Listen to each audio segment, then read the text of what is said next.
that's it. So they have a big field where all these machines park, but it's dirt. I told them I didn't want to go there,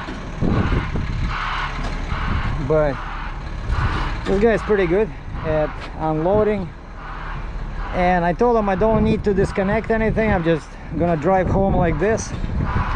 The only thing I want to do is, you know, normally I remove the shims, I leave like one, but this time what I'm gonna do is I'm gonna put the board under here and drive over and then chain this axle up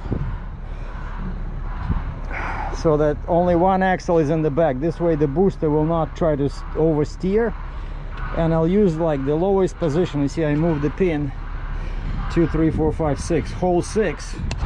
So they're gonna be only a little bit, right now there's no air, so it's gonna be like just a tiny little bit air, so that not to damage anything. But this will be up, and we'll be running 2+1.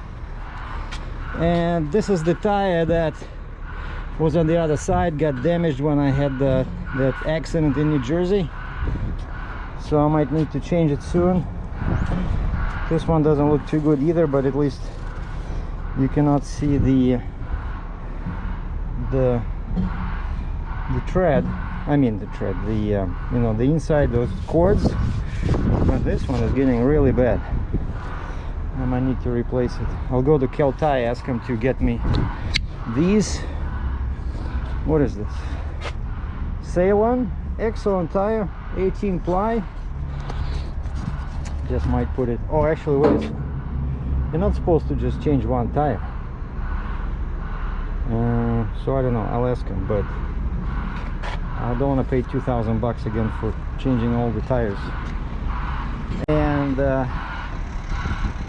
so yeah, that's how you disconnect. You see, with the neck on the Jeep. And I had to, of course, always happens, well, every second time, you know, when you're ready, when I drop everything, I disconnect the lines, and then I discovered that the Jeep is a bit off center, and these things cannot go on here. You know, they were off, they were like over here. So I had to reconnect everything, and because I only had one coffee, I tried to drive, the trailer doesn't want to drive. What the heck? I raised the air, put the air back in the Jeep, because I needed just to straighten the Jeep a little bit, just move forward a couple of feet. The trailer doesn't want to drive. And then I'm like, Semyon Semyonovich, you know, I forgot to connect the lines. The lines were still in the deck because I was just ready to disconnect, right? So I connected the lines, that released the brakes. And by the way, you see this? Alan from Keswick, thank you very much, came out today. I bought this bag yesterday over the phone from JC Trailer, and Alan lives in Keswick, so he did me a huge favor. He stopped by the plant, picked up this bag. And by the way, somebody said, oh, in Canada they're way overpriced. Same Goodyear in the States I paid $190 US. Over here it was $225 Canadian, pretty much even cheaper than in the States, because I knew it, that the manufacturer, right, they use these bags all the time, so they probably buy them in bulk, you know, because there was no box, no nothing. He just gave me the bag, and Alan came out with his pickup truck full of tools, sockets, you know, air wrenches, whatever. He had everything, and we just installed it. Took us like total took us like an hour. But you see, now everything is sits flat across the against the plate, no leaks, nothing. See, it's full of air, no leaks. Beautiful. So that's what I did this morning. He met me at the Innisfil rest area, because that's not too far from Keswick, where JC Trailer is, and where he lives, right next to JC Trailer somewhere. Anyway, this is a big dealer in Toronto. They sell Komatsu, Link Belt, and that one is called Soilmec, made in Italy. All right, and so yeah, after this I'm taking the truck for service. I'm gonna try to replace the filter from Pekka to Devco. I don't care about the cost, even though I might sell the truck next year. But in winter I really don't like dealing with those Pekka filters, you know, they're not good. I like Devco better, even though I never tried it.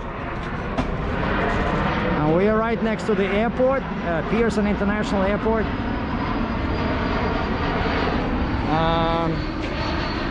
Anyhow, my cab card is all good. I already have the invoice. All I have to do is just now, because of COVID-19, there's no personal appointments. They have a box outside the door, this IRP office, you know, international registration plan. You drop the paperwork and checks into that box with some original documents like titles, you know, registration, and they courier it back to you. Basically, you cannot go and pick it up like before because of COVID-19. There's no people allowed inside the building, so you drop it off and then they send it back to you together with the new cab card. And so my insurance is good. The insurance is renewed, so now I'm gonna get the cab card probably tomorrow. And right now all I gotta do is just hook up, raise the axle, hide the chains, get their signature on the bill of lading, and send everything to my factoring company, and I should be paid for this tomorrow. And then spend at least a week. I feel so tired, you know, it was a very stressful trip.